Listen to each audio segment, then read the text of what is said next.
su fekkente ne Sidi Lamine Niass mu nekk sénégalais comme ñun mu nekk jullit comme ñun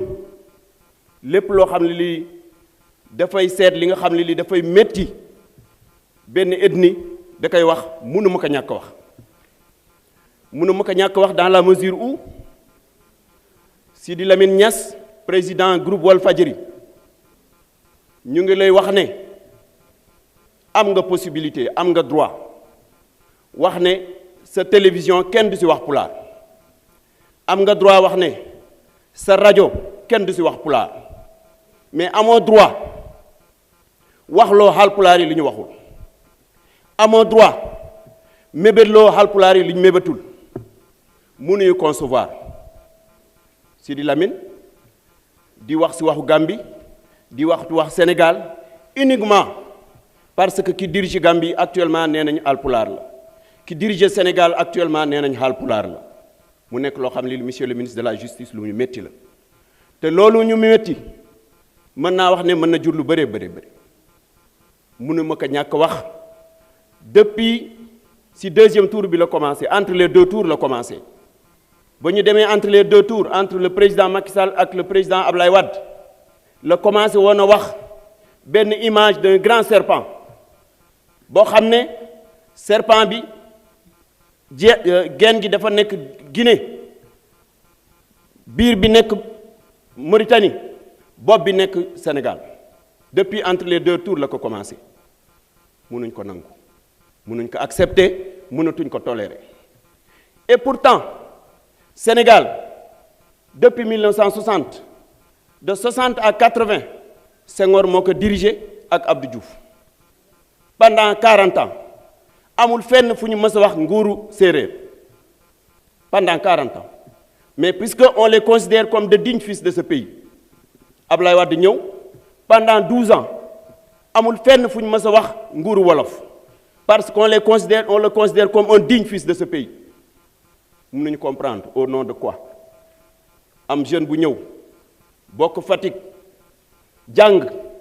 am bagam dem université inscrire IST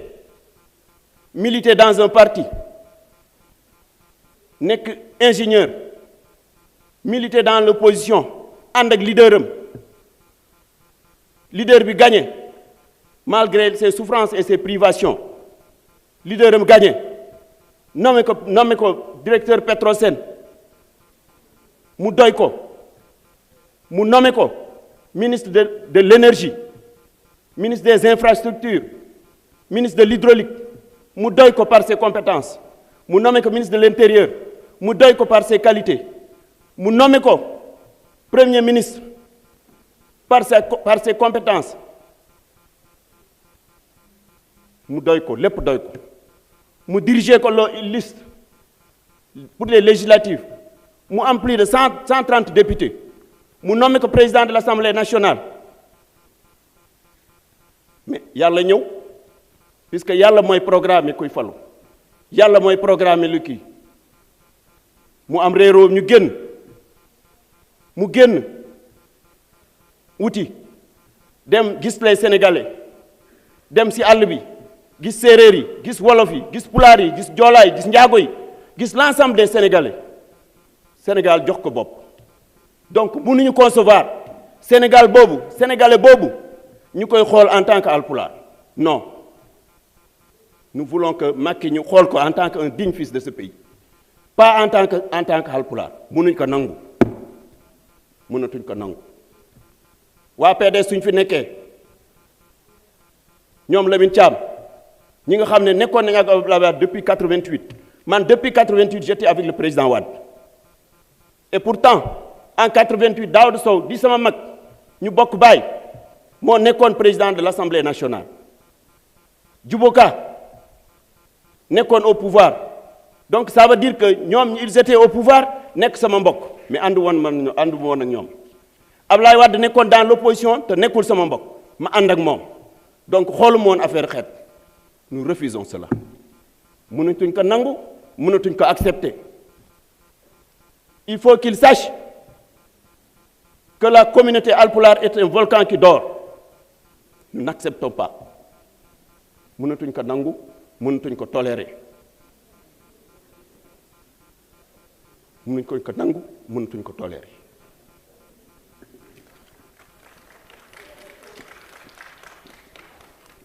ma bëgg président monsieur le ministre nga waxal ñu Sidi Lamine Niass puisque il s'agit de lui bu mu laal loo xam ne li kenn xalaatu ko bu mu waxloo Macky Sall lu mu xam ne kenn waxloowu ko bu mu waxloo Bara loo xam ne li mébatu ko bu mu waxloo Boiry loo xam ne li Boiry mébatu ko uniquement parce que c'est un Alpulaar plus de 200 millions d'habitants dajale jiital ko.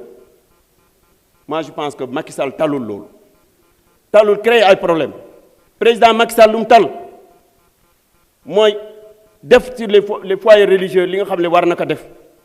mu jeexal dem yoonam li mu tal mooy def ay yoon jeexal dem yoonam amul benn période boo xam ne xalaat na loolu monsieur le ministre Sidi Lamine Niass benn Alpulaar xalaatul déstabiliser ce pays mënuñ ko nangu. mënuñ ko nangu parce que nous sommes des musulmans am na loo xam ne lii rus nañ ko def.